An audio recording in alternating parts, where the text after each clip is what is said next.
chez Sanofi vaut beaucoup mieux que seulement mettre finalement dans le flacon le produit qui a été par rapport à ce qui se passe.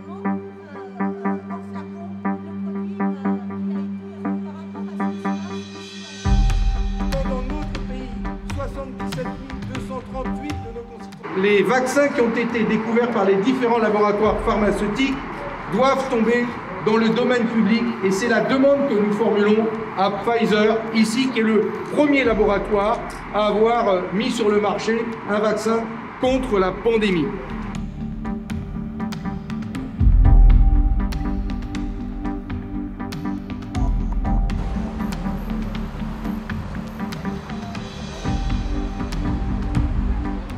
Ces vaccins sont protégés par un brevet, la propriété intellectuelle, qui fait que l'industrie pharmaceutique garde ces vaccins et ne permet que le flaconnage, ce que va faire la France.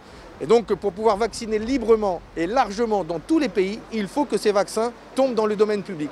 Donc nous demandons à Pfizer de lever les brevets sur les vaccins et s'ils ne le font pas, nous demandons à la France et à l'Union européenne d'intervenir auprès de l'OMS, l'Organisation mondiale de la santé, qui, par son article 31, peut décider de lever ces brevets pour en faire une licence publique et permettre aux pays de produire librement ces vaccins.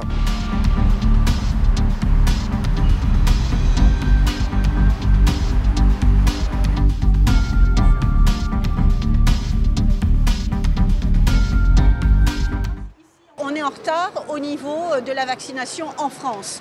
C'est un retard qui pénalise évidemment les populations, qui est source d'angoisse. Et le gouvernement n'utilise pas les moyens qu'il a à sa disposition. En fait, il fait le constat d'une certaine impuissance face aux grands laboratoires pharmaceutiques qui font la loi. Mais on voit bien que là, le privé ne répond pas aux besoins humains. Donc, il faut que la puissance publique prenne le relais. L'industrie pharmaceutique a touché des milliards d'euros d'argent public de tous les États du monde, que ce soit pour la recherche ou même pour augmenter leur capacité de production. Donc nous sommes en droit de demander à cette industrie de libérer les brevets qui pèsent sur ces vaccins et de permettre ainsi de pouvoir produire largement des vaccins en France, en Europe, pour nous, mais aussi pour tous les pays qui aujourd'hui en sont privés. Je pense notamment aux pays pauvres d'Afrique, d'Amérique latine, où ils ne sont pas prêts de voir la couleur du vaccin, eux.